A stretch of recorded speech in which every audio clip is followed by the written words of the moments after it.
ಆತ್ಮೀಯ ಎಲ್ಲ ವಿದ್ಯಾರ್ಥಿಗಳೇ, ರಾಜ್ಯಶಾಸ್ತ್ರ ವಿಷಯಕ್ಕೆ ತಮ್ಮೆಲ್ಲರೂ ಕೂಡ ಮತ್ತೊಮ್ಮೆ ಆತ್ಮೀಯವಾದ ಸ್ವಾಗತ. ಈ ಒಂದು ಅವಧಿಯಲ್ಲಿ ಪ್ರಥಮ ಸೆಮಿಸ್ಟರ್ಲಿ ಬರಬಹುದಾದಂತಹ ರಾಜ್ಯಶಾಸ್ತ್ರದ ವ್ಯಾಪ್ತಿಯ ವಿಷಯದ ಬಗ್ಗೆ ಸಂಪೂರ್ಣವಾದಂತಹ ಮಾಹಿತಿಯನ್ನು ತಿಳಿಯುವಂತಹ ಪ್ರಯತ್ನವನ್ನು ಮಾಡೋಣ. ರಾಜ್ಯಶಾಸ್ತ್ರದ ಅಧ್ಯಯನದ ವಸ್ತು ವಿಷಯದಲ್ಲಿ ರಾಜ್ಯಶಾಸ್ತ್ರಜ್ಞರಲ್ಲಿ ಭಿನ್ನಾಭಿಪ್ರಾಯವಿರುವಂತೆ ರಾಜ್ಯಶಾಸ್ತ್ರದ ವ್ಯಾಪ್ತಿಯಲ್ಲಿಯೂ ಕೂಡ ಹಲವಾರು ರೀತಿಯಂತಹ ಭಿನ್ನಾಭಿಪ್ರಾಯಗಳನ್ನು ನಾವು ಕಾಣ್ತೀವಿ. ಇಲ್ಲಿ ವ್ಯಾಪ್ತಿ ಎಂದರೆ ಮಿತಿ ಅಥವಾ ಎಲ್ಲೆ ಅಥವಾ ಕ್ಷೇತ್ರ ಎಂದರ್ಥ ಆಗುತ್ತದೆ. ರಾಜ್ಯಶಾಸ್ತ್ರದ ವಸ್ತು ವಿಷಯದ ವ್ಯಾಪ್ತಿಯ ಬಗ್ಗೆ ರಾಜ್ಯಶಾಸ್ತ್ರಜ್ಞರು ಮೂರು ರೀತಿಯಾದಂತಹ ಒಂದು ದೃಷ್ಟಿಕೋನವನ್ನು ಹೊಂದಿದ್ದಾರೆ. ಅವುಗಳೆಂದರೆ, ಮೊದಲನೇದು ರಾಜ್ಯದ ಅಧ್ಯಯನ, ಎರಡನೇದು ಸರ್ಕಾರದ ಅಧ್ಯಯನ, ಮೂರನೇದಾಗಿ ರಾಜ್ಯ ಮತ್ತು ಸರ್ಕಾರಗಳ ಎರಡರ ಅಧ್ಯಯನ. ರಾಜ್ಯಶಾಸ್ತ್ರದ ಅಧ್ಯಯನದ ವಸ್ತು ವಿಷಯ ವ್ಯಾಪ್ತಿಯ ಮೂರು ದೃಷ್ಟಿಕೋನ ಹಾಗೂ ಅವರು ಪ್ರತಿಪಾದಿಸಿದಂತಹ ಚಿಂತಕರನ್ನು ನಾವು ನೋಡೋದಾದರೆ,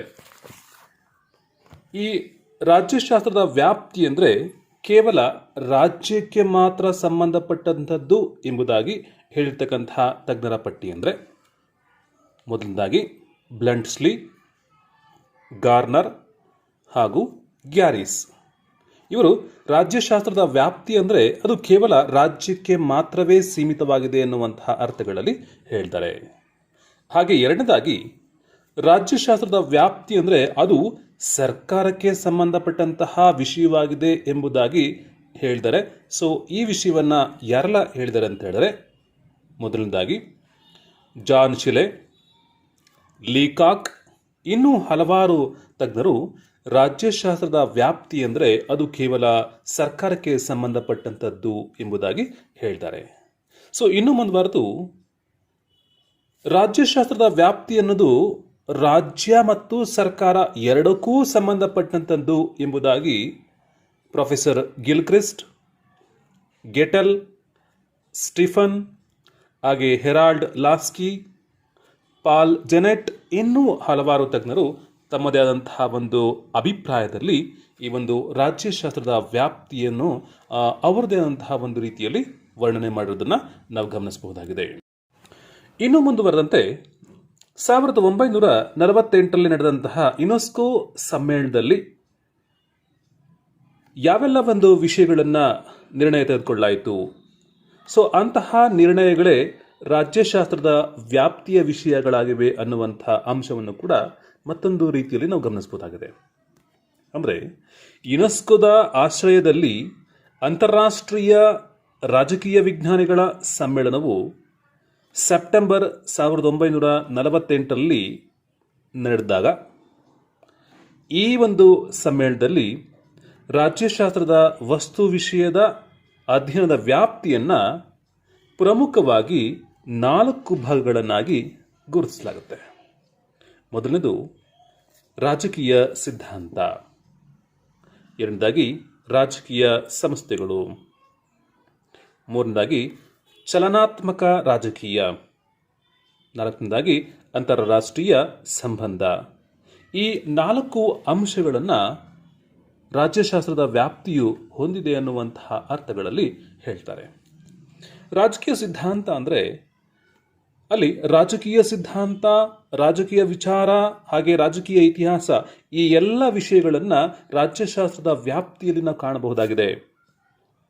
ಹಾಗೆ ರಾಜಕೀಯ ಸಂಸ್ಥೆಗಳು ಅಂತ ಬಂದಾಗ ರಾಜಕೀಯ ಸಂಸ್ಥೆಗಳು ಹಾಗೆ ಸಂವಿಧಾನ, ರಾಷ್ಟ್ರೀಯ ಸರ್ಕಾರ, ಸ್ಥಳೀಯ ಸರ್ಕಾರಗಳು ಇವೆಲ್ಲ ವಿಷಯಗಳಿಗೆ ಸಂಬಂಧಪಟ್ಟಂತೆ ಅಧ್ಯಯನ ಮಾಡುವಂತಹ ಒಂದು ವಿಷಯವೇ ರಾಜ್ಯಶಾಸ್ತ್ರ ಅನ್ನುವಂತಹ ಅಂಶವನ್ನು ಇಲ್ಲಿ ಹೇಳಲಾಗುತ್ತೆ.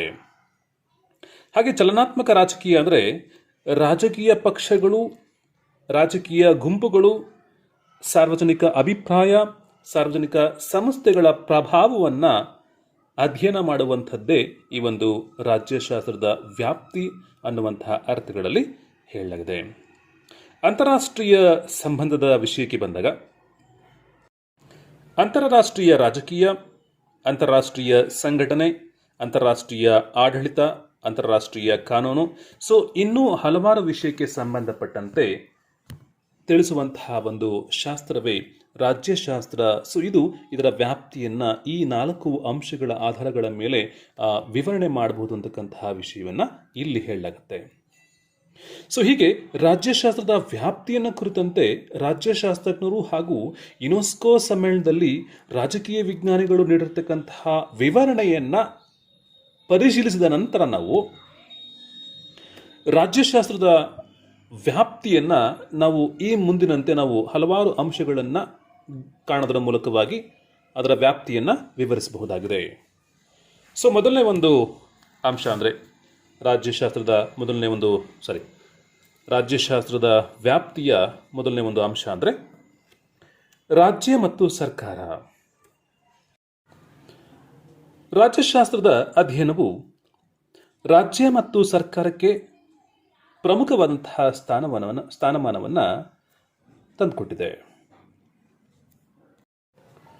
ರಾಜ್ಯಶಾಸ್ತ್ರದ ಅಧ್ಯಯನವು ರಾಜ್ಯ ಮತ್ತು ಸರ್ಕಾರಕ್ಕೆ ಪ್ರಮುಖ ಸ್ಥಾನವನ್ನು ನೀಡುತ್ತದೆ.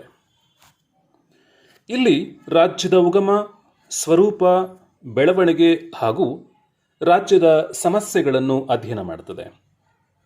ಸರ್ಕಾರವು ಆಡಳಿತ ಯಂತ್ರವಿದ್ದಂತೆ ಇದು ರಾಜ್ಯದೊಡನೆ ಸಂಯೋಜಿತವಾಗಿದ್ದು ರಾಜ್ಯದ ಮಧ್ಯವರ್ತಿಯಂತೆ ಇದು ಕಾರ್ಯನಿರ್ವಹಿಸುತ್ತದೆ. ರಾಜ್ಯ ಮತ್ತು ಸರ್ಕಾರ ಒಂದೇ ನಾಣ್ಯದ 2 ಮುಖಗಳಿದ್ದಂತೆ. ಸರ್ಕಾರವಿಲ್ಲದೆ ರಾಜ್ಯವು ಇರಲು ಸಾಧ್ಯವಿಲ್ಲ.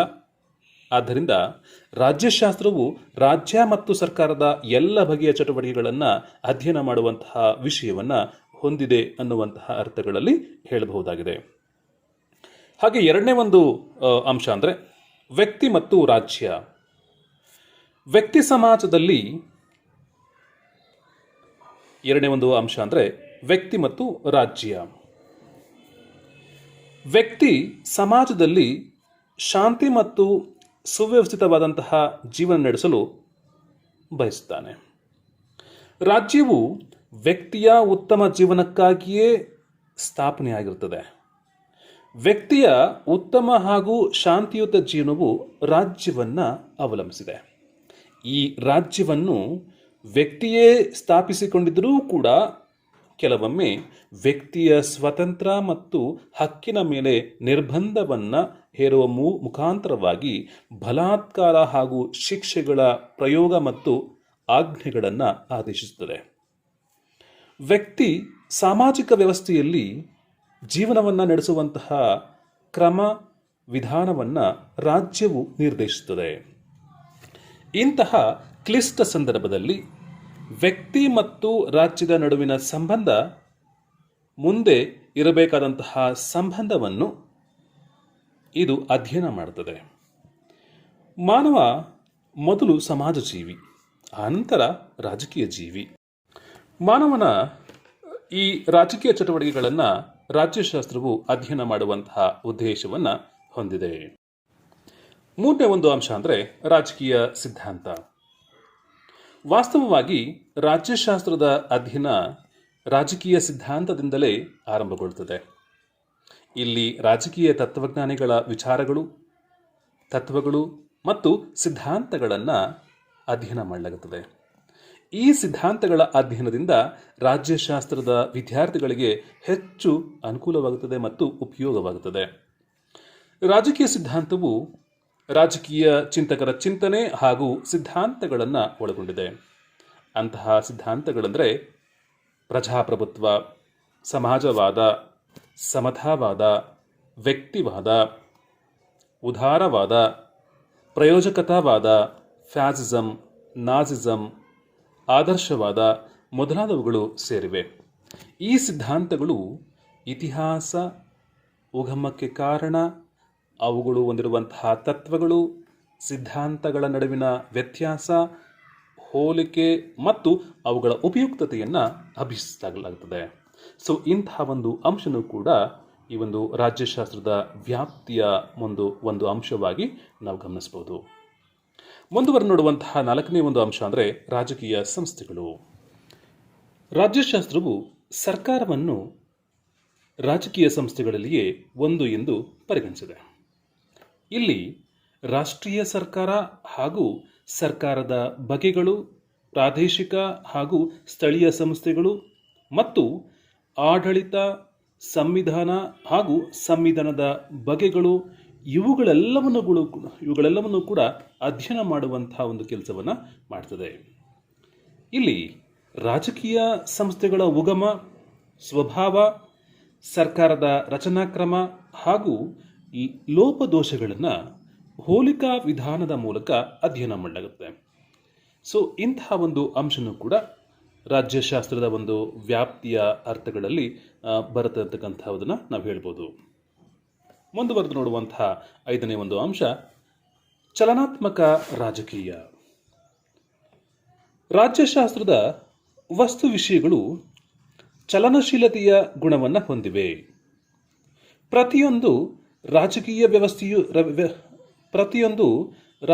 ವ್ಯವಸ್ಥೆಯು ಪಕ್ಷಗಳು, ಗುಂಪುಗಳು, ಇಂತಹ ಲಾಬಿಗಳಿಂದ ಕೂಡಿರುತ್ತದೆ.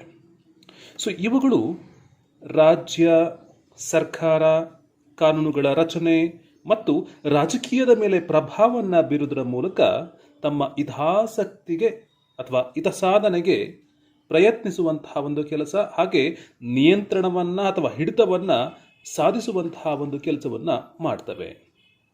ಇಂತಹ ಗುಂಪುಗಳನ್ನು ಒತ್ತಡದ ಗುಂಪುಗಳು ಅಥವಾ ಪ್ರಭಾವ ಬೀರುವಂತಹ ಗುಂಪುಗಳು ಎಂದು ಕೂಡ ಕರೆಯಲಾಗ್ತದೆ.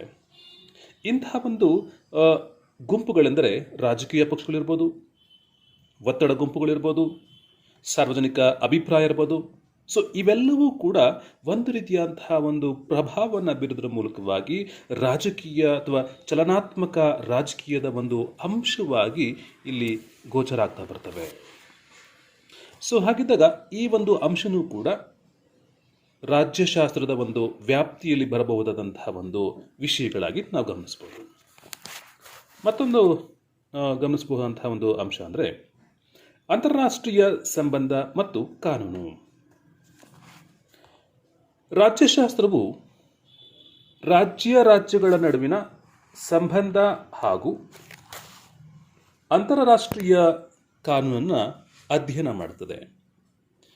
ಇಲ್ಲಿ ಅಂತಾರಾಷ್ಟ್ರೀಯ ಸಂಘ ಸಂಸ್ಥೆಗಳು, ಅವುಗಳ ಸಂಘಟನೆ, ಉದ್ದೇಶ ಹಾಗೂ ಸಫಲತೆ, ವಿಫಲತೆ ಇವೆಲ್ಲವುಗಳನ್ನು ಕೂಡ ವಿಮರ್ಶಿಸಲಾಗುತ್ತದೆ. ಯುದ್ಧ ಇರಬಹುದು, ಶಾಂತಿ ಮತ್ತು ಅಂತಾರಾಷ್ಟ್ರೀಯ ಒಪ್ಪಂದಗಳು, ರಾಯಭಾರತ್ವ, ಅಂತಾರಾಷ್ಟ್ರೀಯ ನ್ಯಾಯಾಲಯ, ಇವೆಲ್ಲವುಗಳನ್ನು ಕೂಡ ರಾಜ್ಯಶಾಸ್ತ್ರವು ಅಧ್ಯಯನ ಮಾಡುವಂತಹ ಒಂದು ಕಾರ್ಯವನ್ನು ಮಾಡ್ತದೆ. ಹಾಗಾಗಿ ಇಂತಹ ಒಂದು ಅಂಶನೂ ಕೂಡ ರಾಜ್ಯಶಾಸ್ತ್ರದ ಒಂದು ವ್ಯಾಪ್ತಿಯಲ್ಲಿ ಬರಬಹುದಾದಂತಹ ಒಂದು ಅಂಶವಾಗಿ ಗಮನಿಸಬಹುದು. ನಾವು ಮುಂದುವರೆದು ನೋಡುವಂತಹ ಮತ್ತೊಂದು ಅಂಶ ಅಂದರೆ ರಾಜ್ಯಶಾಸ್ತ್ರ ಮತ್ತು ಸಮಾಜ ವಿಜ್ಞಾನಗಳು. ಮಾನವನ ರಾಜಕೀಯ ಚಟುವಟಿಕೆಯ ಅಧ್ಯಯನವನ್ನು ಕೇಂದ್ರ ಬಿಂದುವನ್ನಾಗಿ ಹೊಂದಿರುವಂತಹ ಈ ರಾಜ್ಯಶಾಸ್ತ್ರವು ಇತರ ಸಮಾಜ ವಿಜ್ಞಾನಗಳ ನಡುವೆ ನಿಕಟವಾದಂತಹ ಸಂಬಂಧವನ್ನೂ ಕೂಡ ಹೊಂದಿದೆ.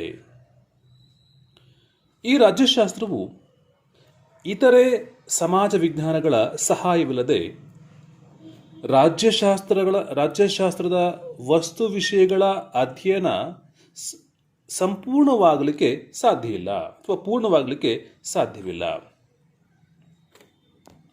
ಸಮಾಜದಲ್ಲಿರುವ ವ್ಯಕ್ತಿಯ ರಾಜಕೀಯ ವರ್ತನೆಯನ್ನು ರಾಜ್ಯಶಾಸ್ತ್ರವು ಅಧ್ಯಯನ ಮಾಡುತ್ತದೆ. ಸಮಾಜದಲ್ಲಿನ ಈ ವ್ಯಕ್ತಿ ವಿವಿಧ ಸಮಸ್ಯೆಗಳನ್ನು ಎದುರಿಸಬೇಕಾಗುತ್ತದೆ. ಇವುಗಳಲ್ಲಿ ರಾಜಕೀಯ ಸಮಸ್ಯೆಯೂ ಕೂಡ ಒಂದಾಗಿರುತ್ತದೆ. ರಾಜ್ಯಶಾಸ್ತ್ರವು ವ್ಯಕ್ತಿಯ ಬಹುತೇಕ ಸಮಸ್ಯೆಗಳ ಪರಿಹಾರವನ್ನು ಕಂಡುಹಿಡಿಯುವಂತಹ ಒಂದು ವಸ್ತು ವಿಷಯವಾಗಿದೆ. ಇಂತಹ ಪರಿಹಾರಗಳನ್ನು ಕಂಡುಹಿಡಿಯಬೇಕಾದರೆ ಅಥವಾ ಸಮಸ್ಯೆಗೆ ಸಂಪೂರ್ಣವಾದಂತಹ ಪರಿಹಾರವನ್ನು ಕೊಡಬೇಕಾದ್ರೆ ರಾಜ್ಯಶಾಸ್ತ್ರವು ಇತಿಹಾಸ, ಸಮಾಜಶಾಸ್ತ್ರ, ಅರ್ಥಶಾಸ್ತ್ರ, ಮನಃಶಾಸ್ತ್ರ ಹೀಗೆ ಇನ್ನೂ ಹಲವಾರು ರೀತಿಯಾದಂತಹ ಸಮಾಜ ವಿಜ್ಞಾನಗಳ ಸಹಾಯವನ್ನು ಪಡೆಯಲೇಬೇಕಾಗುತ್ತದೆ ಅಥವಾ ಪಡೆಯುತ್ತದೆ. ಇಂತಹ ಈ ರೀತಿಯ ರಾಜ್ಯಶಾಸ್ತ್ರ ಮತ್ತು ಸಮಾಜಶಾಸ್ತ್ರಗಳ ನಡುವಿನ ಸಂಬಂಧಗಳನ್ನು ಈ ರಾಜ್ಯಶಾಸ್ತ್ರವು ಅಧ್ಯಯನ ಮಾಡ್ತದೆ. ಆದ್ದರಿಂದಲೇ ಸಮಾಜ ವಿಜ್ಞಾನದ ಎಲ್ಲೆಯನ್ನು ಅಥವಾ ಈ ಒಂದು ರಾಜ್ಯಶಾಸ್ತ್ರದ ಎಲ್ಲೆಯನ್ನು ನಿಖರವಾಗಿ ಹೇಳಲು ಸಾಧ್ಯವಿಲ್ಲ. ಅದಕ್ಕೆ ಕಾರಣ ಅಂದರೆ ವಿಶ್ವದ ರಾಜಕೀಯ, ಸಾಮಾಜಿಕ ಮತ್ತು ಆರ್ಥಿಕ ಕ್ಷೇತ್ರದಲ್ಲಿ ಗಣನೀಯವಾದ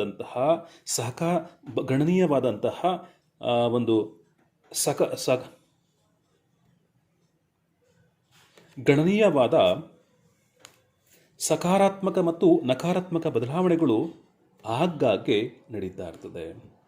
ಸೊ ಇಷ್ಟು ಈ ಎಲ್ಲ ಅಂಶಗಳು ರಾಜ್ಯಶಾಸ್ತ್ರದ ವ್ಯಾಪ್ತಿಗೆ ಸಂಬಂಧಪಟ್ಟಂತೆ ಇರಬಹುದಂತಹ ಅಂಶಗಳಾಗಿ ಗಮನಿಸಬಹುದಾಗಿದೆ. ಧನ್ಯವಾದಗಳು.